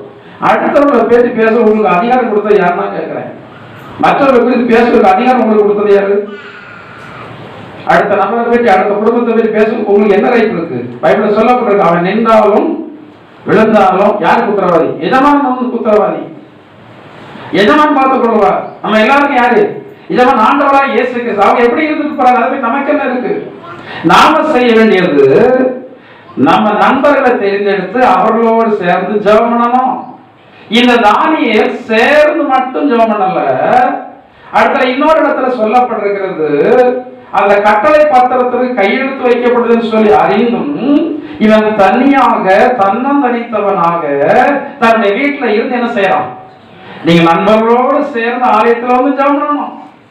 நீங்க தனியாக வீட்டுல இருந்து ஜெபம் பண்ணணும். ஜெபத்தினால் முடியாதது எதுவுமே இல்லை. முதலாவது நீங்கள் சரியான தெய்வத்தினிடத்துல ஜெபம் பண்ணணும். வல்லமையுள்ள தெய்வம் யார், அதை நீங்க அறிந்திருக்கணும். அந்த வல்லமையுள்ள தெய்வம் இயேசு கிறிஸ்து. நாம சொல்றோம், எதன் மூலமாக சொல்றோம்? யாரோ சொன்னாங்க, யாரோ சொல்வதற்கு காசு தந்தாங்க அப்படின்னா இல்ல. நமக்கு யாரோ சொல்வதற்கு காசு தரலாம் அவசியம் இல்லை. நாம அனுபவப்பட்டிருக்கிறோம். மற்ற தெய்வங்களை வணங்கி முடியாது என்று சொல்லுகிறதான ஜனங்கள் எல்லாம் ஆண்டவரிடத்துல வந்து என்ன பெற்றிருக்கிறாங்க? நன்மை பெற்றிருக்கிறாங்க. நம்முடைய முற்பிதாக்கள் எல்லாம் கிறிஸ்தவர்கள் அல்ல. நம்முடைய முற்பிதாக்கள் எல்லாம் 5ஆவது தலைமுறைக்கு முன்னாடி உள்ளவங்க இயற்கையை வழிபட்டு கொண்டிருந்தார்கள். சூரியனை வழிபட்டாங்க, மழையை வழிபட்டாங்க, காற்று வழிபட்டாங்க, அக்னியை வழிபட்டாங்க.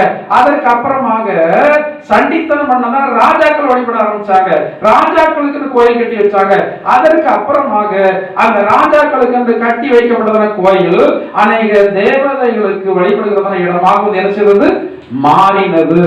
நம்முடைய முன்னோர்கள் அதை தான் வழிபட்டு கொண்டு வந்தாங்க. ஆனா நாம் அதை வழிபட்டு கஷ்டப்பட்டோம். நாம் அதை வழிபட்டு நிம்மதியை இழந்தோம். நாம அந்த இடத்துல இருந்த ஆண்டவரை தேடுறது, ஆண்டவரே என்னுடைய கஷ்டத்தை மாற்றுங்க, ஆண்டவர் இயேசப்பா என்னுடைய கஷ்டத்தை மாற்றுங்க அப்படின்னு நமக்கு ஜெபம்னா கூட தெரியல. அடுத்த ஜெபம்லாம் தெரியல. நம்ம கஷ்டத்தை சொல்லி இயேசுவே என்னுடைய கஷ்டத்தை மாற்றுங்கன்னா அந்த இயேசப்பா என்னத்தை மாற்றுவாங்க? கஷ்டத்தை மாற்றுறாங்க. வியாதியிலிருந்து விடுதலையை தர்றாங்க. கிறிஸ்தவர்கள் ஏமாந்தவர்கள் அல்ல. நிறைய பேர் நினைக்கிற மாதிரி கிறிஸ்தவர்கள் ஏமாந்தவர்கள் அல்ல. அறிவு புத்தி எல்லாம் எங்க இருந்து நம்ம படித்துக் கொண்டிருக்கிறோம்? கிறிஸ்தவ இடத்துல இருந்துதான். இன்னைக்கு திருநெல்வேலி மாவட்டத்துல பாளையங்கோட்டை என்றதான இடத்துலதான் கல்வி நிறுவனங்களுடைய சென்டரே இருக்கிறது. நம்முடைய மாவட்டத்துல எல்லாரும் அங்கதான் படையெடுக்கிறாங்க. அங்கதான் போய் தான் பிள்ளைகளை படிக்க வைக்கிறாங்க. எல்லா மதத்தை சேர்ந்தவர்களோ, இந்து மதத்தை சேர்ந்தவர்களோ, கிறிஸ்தவ மதத்தை சேர்ந்தவர்களோ, முஸ்லிம் மதத்தை சேர்ந்தவர்களோ, அது பக்கத்துல எங்கேயாவது வீடு கிடைக்குதா அங்க தங்கி நாங்க படிக்க வைப்பதற்கான காரணம் என்ன? இந்த கிறிஸ்தவ மிஷனரிமார் ஞானத்தையும் புத்தியையும் கல்வியும் கொடுத்து அந்த இடத்துல ஒரு சென்டர் அங்கு உருவாக்கி வைத்து விட்டு போனாங்க. அதற்கு நிகரான புத்தி கொடுக்கிறதான இடம் இன்றைய வரைக்கும் திருநெல்வேலி மாவட்டத்தில் எங்கேயுமே, இன்றைய வரைக்கும் திருநெல்வேலி மாவட்டத்தில் அந்த ஞானம் கிடைக்கிறதான இடம் எங்கேயுமே இல்ல. கிறிஸ்தவர்கள் புத்தி கெட்டவர்கள் அல்ல. கிறிஸ்தவர்கள் நல்ல புத்தி உள்ளவர்கள், நல்ல ஞானம் உள்ளவர்கள். எனவே தான் அவர்கள் சரியான தெய்வத்தை என்ன செய்திருக்கிறாங்க? தெரிந்தெடுத்திருக்கிறாங்க. ஆண்டவர் இவர்கள் என்ன செய்திருக்கிறார்? தெரிந்தெடுத்திருக்கிறார். நண்பர்களோடு சேர்ந்து ஜெபிப்பவன் 2:19-23 வசனங்களை நீங்கள் வாசித்து பார்த்தால் அவன் நன்றாக துதிப்பவன். அடுத்தபடியாக தானியேல் 2:48-49 நீங்க இதெல்லாம் குறித்து வைத்து வீட்டில் போய் வாசிங்க. நண்பர்களுடைய உயர்வை விரும்பினவன், அடுத்தவர்களுடைய உயர்வை விரும்பினவன். இந்த தானியேல் உயர்வடைந்து இருக்கும் போது இவனுடைய நண்பர்கள் இருக்கிறார்கள் அல்லவா, 3 பேர், இவர்களுக்காக யாரிடத்திலும் பேசுறான். நான் சொல்றேன், கிறிஸ்தவர்களாகிய நீங்கள் உங்களால நன்மை செய்ய முடியுமா? உங்களால ஒரு நபருக்கு வேலை எடுத்து கொடுக்க முடியுமா? உங்களால சில நபருக்கு நீங்கள் உதவி செய்து மீட்டு விட முடியுமா? சில காரியங்களில் பைபிள் சொல்லப்படுற கொலைக்கு நியமிக்கப்பட்டவரை நீங்க என்ன செய்யணும்? விடுவிக்கணும். இது தானியேலுடைய நல்ல இது என்ன தெரியுமா? தான் கூட சேர்ந்த நண்பர்களுக்கு யார்கிட்ட பேசணும்? ராஜாவிடத்துல பேசி அந்த பாபிலோன் தேசத்துல முக்கியமான பொறுப்புல இருக்கிறதான வேலையை வாங்கி கொடுத்தான். யாரால உயர்வடைந்தாங்க? நீங்க நினைக்கணும், அடுத்தவர்களால நான் உயர்வடைந்து விடலாம் அப்படின்னு நினைக்க கூடாது. நீங்க நினைக்க வேண்டியது, என்னால 4 பேர் உயிரோடைய மாட்டார்களா? என்னால 4 பேர் வேலையை பெற மாட்டாங்களா? என்னால 4 பேர் கல்வியை பெற மாட்டாங்களா? என்னால 4 பேர் வீடு வாசலை பெற மாட்டாங்களா? இதை நினைக்க அப்போ உங்களுடைய காரியம் எப்படி இருக்கும்? ஜெயமாக இருக்கும். 5:17 சொல்லப்பட்டிருக்கிறது, இந்த தானியேல் வரத்தை பயன்படுத்தி எதை சம்பாதிக்க முடியல? தானியேல் பெரிய வரம் என்ன வரும்? என்ன வரும்? சொப்பனத்தை கரெக்டா என்ன சொல்லுவான்? கரெக்டா அர்த்தம் சொல்லுவான். இந்த அர்த்தம் சொல்கிற வரம் இவனுக்குள் இருந்த அப்படின்னாலே பாபிலோன் தேசத்துல அனைத்து ஞானிகளும் பாதுகாக்கப்பட்டாங்க. பெரிய வரம் அது. இந்த வரத்துக்கு ராஜா சொன்னாரு, என்ன சொன்னாருன்னு அந்த பகுதி லேச வாசிக்க நல்லா இருக்கும்னு நினைக்கிறேன். ஏன்னா அவர் என்ன சொன்னார்? 5ஆம் அதிகாரம் வாசிங்க.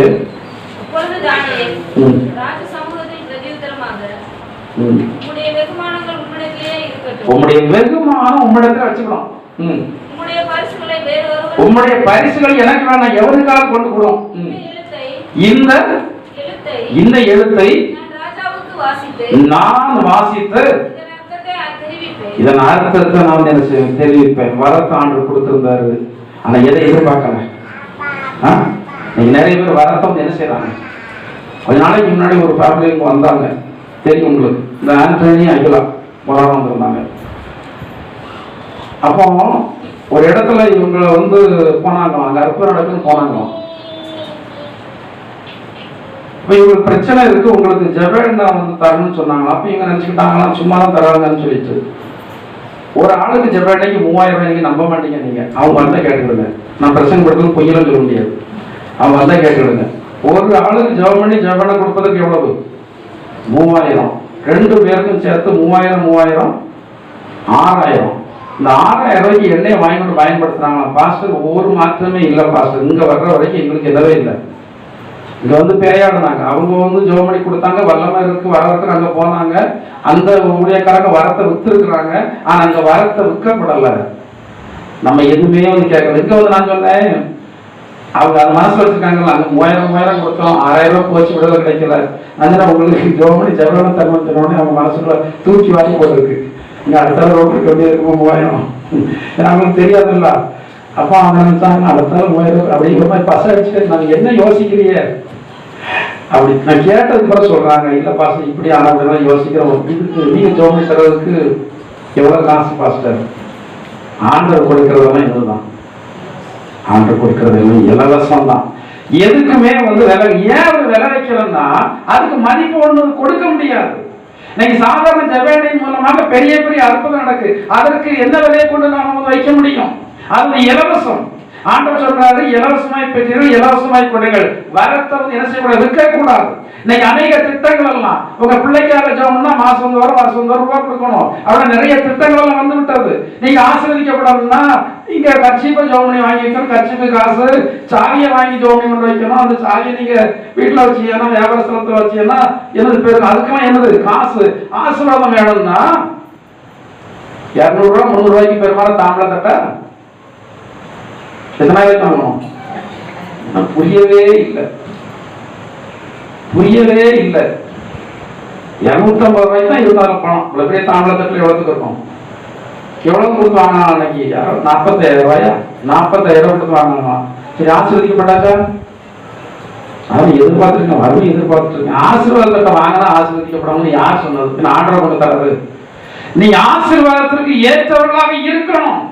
மழை அவ்வளவு மழை பெய்யட்டுமே, மேடா இருந்தா எங்க தண்ணி தங்கும்? நீங்க அந்த இடத்தை வெட்டி கொஞ்சம் ஆழப்படுத்தினாலும் தண்ணி தங்கும். இல்லாட்ட காலமெல்லாம் அடமழை பெய்தாலும் தண்ணி அந்த இடத்துல வரவே வராது. இதே போல நீங்க எத்தனை ஆசீர்வாதத்தை வாங்கினாலும் சரி, எத்தனை சாவி வீட்டுல வாங்கி கொண்டு வச்சாலும் சரி, நீங்க சரியாகிற வரைக்கும் இந்த ஆசீர்வாதம் உங்களுக்கு வரவே வராது. அப்போ வரத்தை இவன் பணத்தால விற்கல. அடுத்தால உண்மை உள்ளவனாக இருந்தான், தாழ்மை உள்ளவனாக இருந்தான். நிறைய வசனங்கள் இருக்கிற சமயங்கள்ல உண்மை உள்ளவனாக இருந்தான், வேலையில தாழ்மை உள்ளவனாக இருந்தான். கர்த்தர் இவனை அந்த பாபிலோன் தேசம் முழுவதுக்கும் ஏமாற்றினார். மாகாணம் முழுவதும் அதிபதியார் தானியேல். 4 ராஜாக்களுக்கும் யார தெரியும்? தானியேல் தெரியும். அவ்வளவு பேர் இருந்தாங்க. அந்த தானியேலை தெரிவதற்கான காரணம் நான் சொல்லப்பட்டதான அனுபவங்கள் எல்லாம் இந்த தானியனுடைய வாழ்க்கையில் இருந்தது. அவன் தேடின, அவன் சேவித்ததான ஆண்டவர் அவன் ஆசீர்வதித்து உயர்த்தி வைத்தார். உங்களை ஆசீர்வதித்து வைத்திருக்கிறார், என்னை ஆசீர்வதித்து வைத்திருக்கிறார். இன்னும் அவருடைய திட்டங்கள் நிறைய வாக்கு திட்டங்கள் பெண்டிங் இருக்கு. நமக்கு வைத்திருக்கிற வாக்கு திட்டங்கள் அனைவரும் பெண்டிங் வைத்திருக்கிறாரு. ஞாபக புஸ்தகத்துல இருக்கு. ஒரு நாள் அவருக்கு நேரம் கிடைக்கும். அந்த யாரு ஆகாஸ்வேல் ராஜா காலவர்த்தமானங்கள் புஸ்தகத்தை வாசிக்கும் போதுதான் தெரிஞ்சது மொர்தெகாய்க்கு பலம் கொடுக்கப்படவில்லை என்று சொல்லி. அதே போல நம்முடைய ஆண்டவராகிய இயேசு கிறிஸ்து அவர் அந்த ஞாபக புஸ்தகத்தை பார்க்கும் போது நினைப்பார், என் மகன் என் மகள் எனக்காக எவ்வளவு நிந்தை அனுபவிச்சா, சங்கடப்பட்டா, எவ்வளவு தியாகம் பண்ணா, இந்த நன்மையை கொடுக்கலையே. அந்த நாள் சீக்கிரம் நெருங்கி வந்து கொண்டிருக்கிறது. கர்த்தருடைய ஆசீர்வாதத்தை கர்த்தர் நாட்களில் தருவார். கர்த்தர் உங்களுக்கு ஆசீர்வாதத்தை தருவார். நாம் எல்லாம் முழங்கால் படிவிட்டு நாம் ஆண்டவரிடத்துல தானியேலுடைய காரியம் ஜெயமாக இருந்ததை நாங்கள் கேட்டோம். ஆண்டவரே, இந்த தானியேலுடைய வாழ்க்கையினுடைய அனுபவங்கள் எங்களுக்கு இந்த நாட்களில வேண்டுமென்று நாங்கள் விரும்புகிறோம். எங்களுக்கு அதை தாருங்கள். எல்லாம் வாய்க்கிறதுக்கு ஆண்டவரே 4 ராஜாக்களுடைய நாட்களிலும் தானியேலுடைய காரியம் ஜெயமாக இருந்தது. என்னுடைய வாழ்க்கையில் காரியங்கள் ஜெயமாக இருக்கும். ஆண்டவரே, நான் நம்புகிறேன். எனக்கு நீங்க உதவி செய்ய, தானியேலுடைய குணநலங்களை எனக்கு தாருங்க. ஆண்டவரே, தானியேலை போல் நான் வாழத்தக்கதாக கர்த்தர் எனக்கு கிருபை செய்ய. எனக்கு இந்த வார்த்தைகளை தந்திருக்கிறேன். என்னுடைய வாழ்க்கையில என்னுடைய குடும்பத்தில் நான் ஆசீர்வாதமாக ஜெயத்தோடு இருக்க வேண்டும். தொழிலில் எனக்கு ஜெயம் வேண்டும், ஆசீர்வாதம் வேண்டும். வியாபாரத்தில் எனக்கு தொழில் ஆசீர்வாதம் வேண்டும். வியாபாரத்தில் எனக்கு நன்மைகள் வேண்டும். ஆண்டவரே, என்னுடைய பிள்ளைகளுடைய வாழ்க்கையில் எனக்கு ஆசீர்வாதம் வேண்டும், செய்ய வேண்டும்.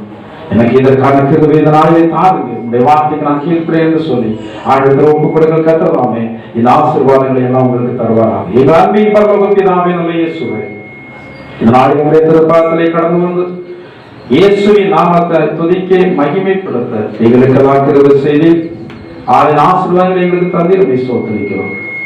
நீங்கள் தந்த வார்த்தைகளுக்காக ஸ்தோத்திரம். வார்த்தைப்படி நடக்க நீங்கள் எல்லாரையும் பலப்படுத்துவீர்களாக.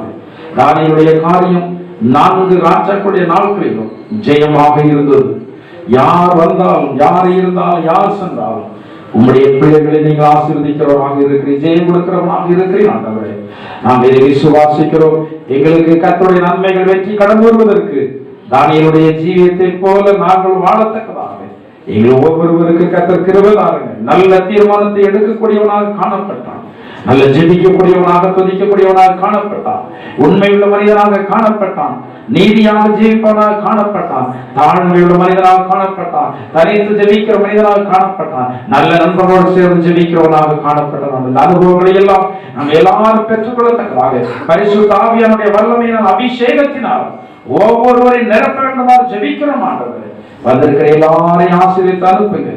கதாவே சூத்திரம் அந்த வாரத்தில் வராவது நாட்கள் அழைத்து வாருங்கள். சமீபத்தில் தூரத்தில் வெளிநாடுகளில் இருக்கிற எங்களோடு ஐக்கியப்பட்டிருக்கிற எல்லாரையும் ஆசீர்வதிக்கிற அனுபவங்கள் அவர்கள் பெற்றுக்கொள்ளத்தக்கதாக தேவன் நாமே அவர்களை வழிநடத்துவீராக. ஆண்டவரே, எங்களுடைய போக்குவரத்து பிரயாணங்கள் எல்லாவற்றையும் உடைய பாதுகாப்பை தாருங்கள். கொடிய வியாதிகளுக்கு எங்கள் எல்லாரும் விலைக்கு காத்துக் கொள்ளுங்க. ஆண்டவரே, சத்துடைய கண்ணிகள் பொல்லாத மனுஷருடைய தீமையான செயலுக்கெல்லாம் எங்கள் எல்லாரையும் விலைக்கு காத்துக் கொள்ளுங்க. வருகை தாமதிக்குமானால் மீண்டுமாக ஒரு முறைக்கு உங்க சன்னிதானத்தில் கிடந்து ஆராதிக்க தேவன் தாமே கிருபை செய்து கொள்ள வேண்டும்.